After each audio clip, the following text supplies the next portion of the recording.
Përballja Serbi-Shqipëri e vlefshme për kualifikueset e Kupës së Botës është më pak se 7 muaj larg. Kombëtarja serbe do të presë kuqëzimtë në vendin e tyre më datë 11 tetor të këtij viti, por jo në qytetin e Beogradit.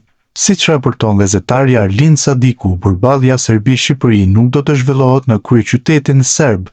Opsioni aktual i qytetit që do të presë këtë sfidë është Novi Sadi. Tifozët e Shqipërisë thuhet se nuk do të lejohen në stadium në këtë përballje për shkaqe sigurie, ndërsa në Tiranë në muajin qershor nuk do të ketë tifoz serb, nga që janë të dënuar. Në Nyon të Zvicrës më 13 dhjetor u hodh shorti për kualifikueset e Kupës së Botës 2026. Shorti dhe goglat rezervuan surpriza ku Shqipëria u shortua në të njëjtin grup me Serbinë, Letoninë dhe Andorrën. Përballjet me Serbinë kanë marrë vëmendjen në vendin tonë dhe kanë shkaktuar shumë. Në lidhje me këtë ka folur edhe Lorik Cana, i cili ka qenë një nga protagonistët e ngjarjes së madhe në Beograd më 14 tetor 2014. Sipas ish kapitenit, 2 ndeshjet me serbët do të vendosin edhe fatet e kombëtares son për në Kupën e Botës.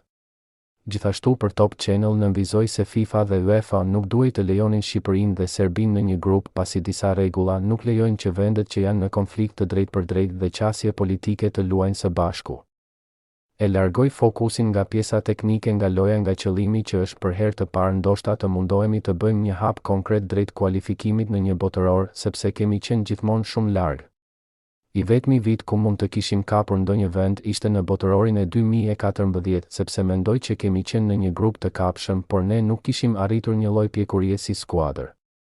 Këtë vit le të themi se jemi për herë të parë në vazon e tretë dhe kjo na e bën rrugëtimin vetëm me një kundërshtar që duhet lënë pas. Është më e lehtë ta thuash se sa ta bësh. Pjesën e Serbisë do e shikoja vetëm si kundërshtar të nivelit të lartë që duhet të pretendojmë të garojmë deri në fund me të. Sigurisht që ka lojtarë që kanë eksperiencë dhe mendoj që është një përvojë që ata e kanë në bagazh. Ndërsa për djemtë e rinj që nuk kanë qenë para 10 vitesh do jetë një episod i cili i bën më me dëshirë të jenë pjesë e ekipit kombëtar. Jam shumë i bindur që është diçka që i ndihmon në virtytet dhe sakrificën që duhet bërë për ekipin kombëtar. Për sa i përket rregullave FIFA dhe UEFA, ka rregulla për vendet që janë në konflikt të drejtpërdrejtë apo që kanë qasje politike të caktuar për t'i ndaluar këto ndeshje. Unë mendoj se çfarë kemi përjetuar ne si kombë dhe sidomos pjesa e shqiptarëve në Jugosllavi mu duk që në herën e parë diçka jo e logjikshme që të përballen. Por kjo nuk duhet të jetë një pengesë për ne. Para 10 vitesh i kemi lënë pas në klasifikim dhe është diçka që mund ta bëjmë sërish duke qenë se në grup është edhe Anglia që është favorite për vendin e parë. Në atë kohë më ratë kisha 2 lojtarë serb tek Lazio, por edhe në ekipet e tjera dhe kam biseduar me ta. Mendoj se një nga arsyet kryesore që atë natë nuk ka ndodhur një tragjedi ka qenë mbrojtja që na ka dhënë një pjesë e ekipit serb dhe kjo nuk është për t'u anashkaluar. Besoj se 2 ekipet nuk duan që ngjarjet të përsëriten sepse në fund të fundit ata e pësuan dhe u dënuan në fund. Por tani ne duhet të ndërtojmë vlerat si skuadër në aspektin teknik dhe mandej si element kombëtar për të pretenduar diçka dhe të jetë ajo një frymëzim jo vetëm për lojtarët e ekipit kombëtar, po për të gjithë ata që identifikohen me ngjyrat kuq e zi. Është një mbrëmje që na kujtohet shpesh çfarë kemi bërë dhe si jemi sjell ka qenë diçka shumë spontane. Ajo ka treguar frymën e vërtetë të skuadrës sepse kur njeriu ka qëllime të duhura për të mbrojtur njëri tjetrin dhe simbolet tona apo vendin ton, atëherë nuk ka asgjë të keqe në mes.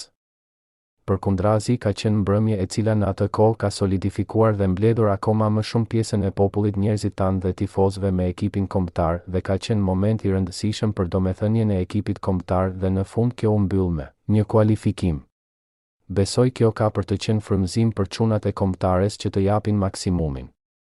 Mendoj që diferenca midis 2 ekipeve nuk është e madhe edhe pse ata kanë disa lojtarë që janë ndoshta më lart. Fakti që nuk do ketë tifoz më duket shumë normale sepse askush nuk të garanton rendin dhe sigurinë e tifozëve që do vinë. Pavarësisht se ne e kemi dëshmuar shumë herë që dim të presim sepse shqiptari nuk pret në bes në këtë rast nëse mund ta quaj mikun i cili vjen në shtëpinë tonë dhe në shumë raste jemi më të fjalës në këtë aspekt.